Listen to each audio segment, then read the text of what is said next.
Alright guys, shit. This is Lethargy here. I'm gonna be doing, my first video. I'm gonna be doing, my favorite game of all time. Whether or not you guys like it or not, but, I'll be doing, Dwarf Fortress. And for anybody who knows that, you're awesome. Shit, hold on, it ain't working.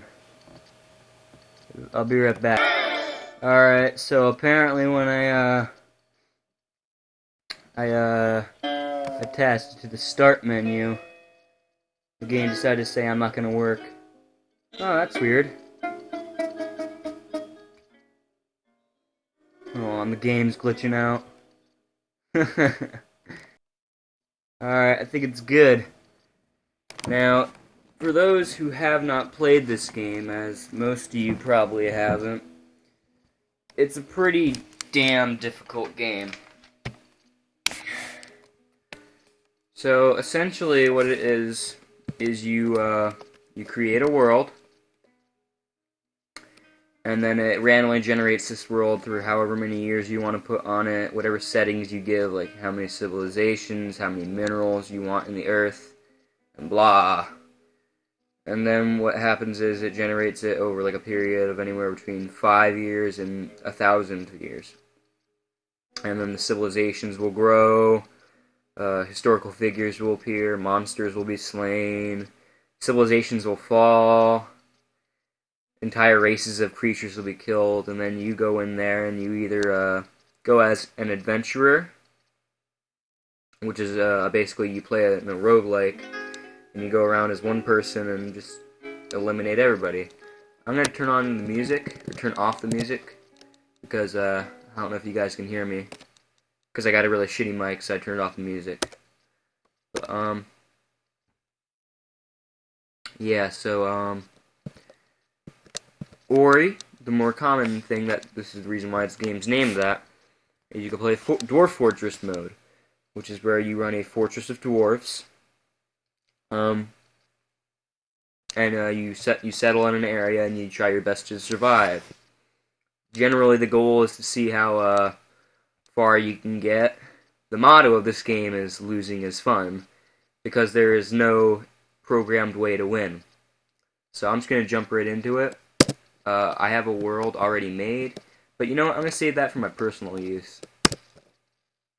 We're gonna create a world. This will, I guess, this will be a tutorial for you. So this is the new loading screen that came out just this year. The game's made by only one guy, and well, one guy and his brother. His brother mainly does concepts, but he does all the programming. So here we're gonna do a medium world, short history. Not short history. Do low civilization. Now, what all this is the world size is how big the world is. History is how long you want the game to generate the world, in which you can stop it at any point, so you don't have to wait. But it takes a long time if you do a longer time. So, civilizations is how many different cultures and races there will be. If you set it to low, there might not be kobolds or goblins, or sometimes not even dwarves, but usually the first three races that are generated are humans, dwarves, and elves, and then the fourth one's goblins. The sites is how many, like, historical locations there are. Like, this is the medium hills where this battle took place, and this is the ruins of blah, blah. The number of beasts doesn't refer to how many, like, monsters there are. It's how many great monsters, like, dragons and forgotten beasts, but we'll get to that later. Savagery is just how wild the world is, like, how hard it is to settle. I mean, it says it right here when you guys go through it. And I always set it to pretty much something like this. We're going to set it on very high savagery just for the hell of it. Alright, then let's go. Alright, now this is the part that drives most people away. You see, this is the world, and these are all the different creatures, or not creatures. These are all the different kinds of landmarks and stuff like that. If the green kind of spade-looking things, like you'd see on the game of playing cards and everything, is those are trees along with the up arrows that kind of look like penises. Those purple pink fucknuts are just evil locations and dark fortresses filled with goblins and necromancers and other bullshit people we have to kill. That's not saying this game isn't fun, it's just there's a lot and a lot and a lot of things that might frustrate you.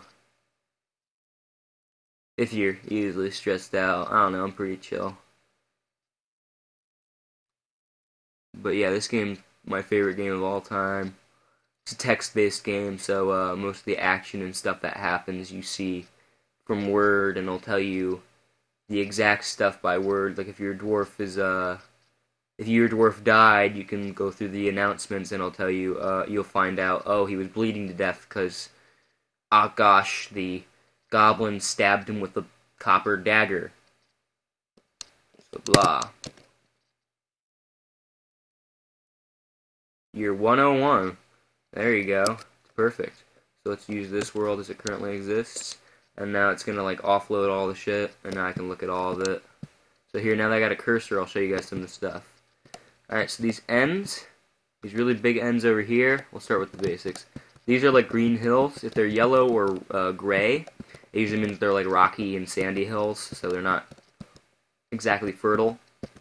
This gray and kind of beige or tan, like apostrophes and commas and periods.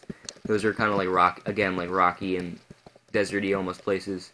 These lines, these aren't actually natural. They're actually a civilization, and these crosses are probably the cities, I imagine. And these gray kind of, I don't know what you'd call that. It almost looks like a carrot. That one's definitely a carrot. Those are mountains and really, really big hills. And then here's the purple evil lands. I don't know where we're gonna settle yet, but we're not at that part yet. Few things. Blue is obviously water, in case you didn't guess that. These are the spade things I was talking about. All this like dark green kind of arrow looking. It basically looks like a tree, so it makes sense that it is a tree. Icons try to go by a little bit of common sense sometimes. I'm pretty sure these are kind of like fields of grain or maybe like grasslands. I don't know. I don't remember. I haven't settled in all the stuff. And this is a volcano. This little red carrot thing that I was just on. And if you see these, as you go up north or south, it'll depend on how the world's generated. Sorry. Depending on how the world's generated, you get so either tundras on the bottom or on the top, and it'll get really cold over here, and it'll get really warm down there. These little silver things, those are dwarven places, so we're going to try and settle a little quite far from them, because we've got to settle in the unknown. So yeah, let's get to it. It's going to offload the game. And then, yeah.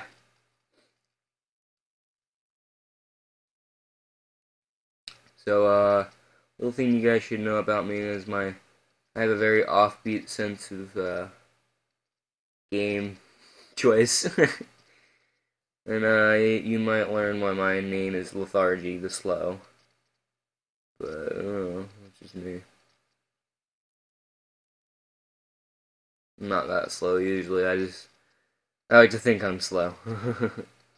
So now after you generate your world, because when you first get this game, it'll just say, create new world, there won't be start playing. There'll be object testing arena and design new world, but you should probably just go create new world and do what I just did, with whatever settings you want. And then after you do that, you'll hit start playing, and you'll select the world you want. So our world is Smackshmo Ogusp. A lot of Ogusps, apparently. And oh yeah, I forgot to tell you, Legends mode. So, Legends mode is a version of the game in which you look at the histories of the world that's randomly generated. And then if you have a fortress or a hero who dies, and you played a part in his role, you'll see him come up and you can see everything that he's done and all the people he's affected.